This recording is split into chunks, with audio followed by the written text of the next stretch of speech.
नमस्कार बच्चों, मैं doctor Richa Yadav doctor CV Raman विश्वविद्यालय से आज आपके समक्ष संस्था या इंस्टीट्यूशन पर चर्चा करने के लिए उपस्थित हूँ। तो आइए जानते हैं कि संस्था या इंस्टीट्यूशन होता क्या है। सबसे पहले हम कुछ समाजशास्त्रियों की परिभाषाओं से इसको जानने का प्रयास करेंगे। जैसे मैकाइवर एवं पेज महोदय कहते हैं कि सामूहिक क्रिया की विशेषता बतलाने वाली कार्य प्रणाली के स्थापित रूप या अवस्था को हम संस्था कहते हैं। दूसरी परिभाषा रास महोदय की है। रास महोदय कहते हैं कि सामाजिक संस्था संगठित मानवीय संबंधों की वह व्यवस्था है जो सामान्य इच्छा द्वारा स्थापित या स्वीकृत होती है।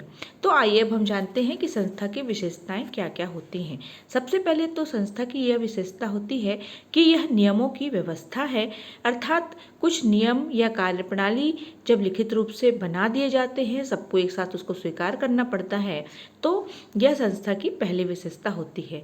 दूसरी विशेषता होती है अमूर्त प्रकृति। उपरोक्त विशेषता से यह स्पष्ट हो जाता है कि संस्था एक अमूर्त संगठन नहीं है। संस्था का निर्माण अनेक नियम और कार्यविधियों से होता है। नियम तथा कार्यविधियों से हम जीवन व्यतीत करते हैं, लेकिन जब नियम और कार्यविधि की बात आती है तो उसे हम देख नहीं सकते, उसे छू नहीं सकते। इस कारण संस्था की प्रकृति सदैव अमूर्त होती है। तीसरी इसकी विशेषता होती है सामूहिक स्वीकृति। प्रत्येक संस्था का उद्देश्य पूर्णतः यह स्पष्ट और व्यवहारिक रूप से उपयोगी होते हैं। सभी संस्थाओं का कार्य एक विशेष समूह के व्यवहार पर नियंत्रण रखना तथा पारस्परिक संघर्षों की संभावनाओं को दूर करना होता है। संस्था के उद्देश्य इतना स्थायी होते हैं कि आवश्यकताओं या परिस्थितियों में परिवर्तन हुए बिना इसमें हम कोई परिवर्तन नहीं कर सकते हैं या नहीं करते हैं। इसके अलावा स्थायित्व समुदाय और समिति की अपेक्षा संस्था कहीं अधिक स्थायी होती है। इसका कारण यह है कि यह कार्य करने का कोई तरीका जब बहुत लंबे समय तक उपयोग में प्रमाणित होता रहता है, तभी वह संस्था का रूप लेता है। इसके उपरांत व्यवहार का यह तरीका जब संस्कृति के अंग बन जाते हैं, तब उनमें किसी तरह की कोई परिवर्तन उचित नहीं समझा जाता। यही कारण है कि एक समाज के आर्थिक और राजनीतिक जीवन में बहुत से परिवर्तन हो जाते हैं, इसके बाद भी सामाजिक संस्थाओं के रूप में कोई भी प्रकार का परिवर्तन नहीं होता है। इसकी अगली विशेषता होती है प्रतीक। प्रत्येक संस्था का कोई ना कोई प्रतीक या सिंबल जरूर होता है। संस्था के प्रतीक भौतिक भी हो सकते हैं और अभौतिक भी हो सकते हैं। उदाहरण के लिए एक विवाह संस्था है तो इसके निहित भावनाओं में अनेक मंत्र, हवन, वेदी, कलश, मंडप आदि प्रतीकों से इसको हम अभिव्यक्त कर सकते हैं। इसके बाद संस्था की अगली विशेषता होती है कि संस्था सामूहिक घटना है। यद्यपि व्यवहार के एक विशेष तरीके पर विचार सबसे पहले व्यक्ति के मन में ही उत्पन्न होता है, लेकिन जब बहुत से व्यक्ति उस विचार या उस कार्य को और उस तरीके को उपयोगी समझने लगते हैं तो उसमें एक संस्था का रूप मिल जाता है। इस प्रकार संस्था के विकास में सामूहिक प्रयत्नों का समावेश होने के कारण संस्था एक सामूहिक घटना मानी जा सकती है।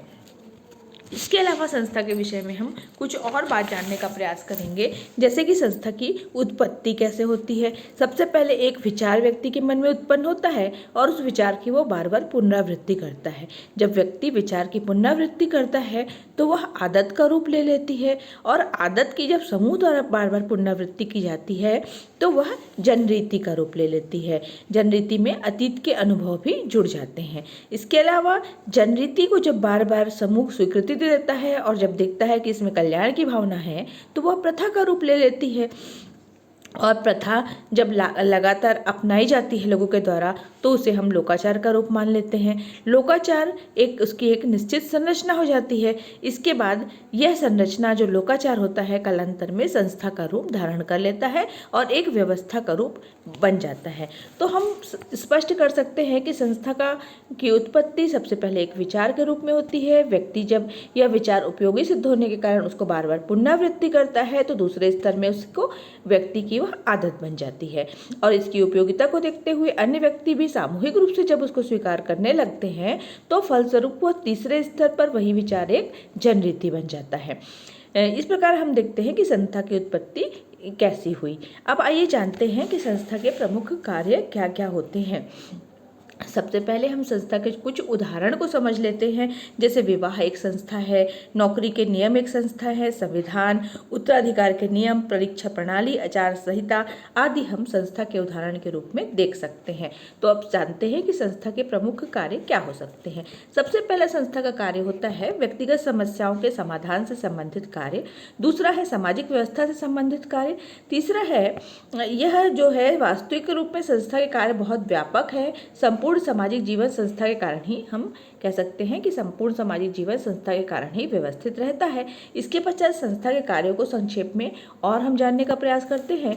पहला तो होता है कि संस्था के महत्वपूर्ण कार्य वैध रूप से मनुष्य की आवश्यकताओं को पूरा करते के हैं। जैसे व्यक्ति विवाह जैसी संस्था के द्वारा ही अपनी जैविकी आवश्यकताओं को वैध रूप से पूरा कर सकता है।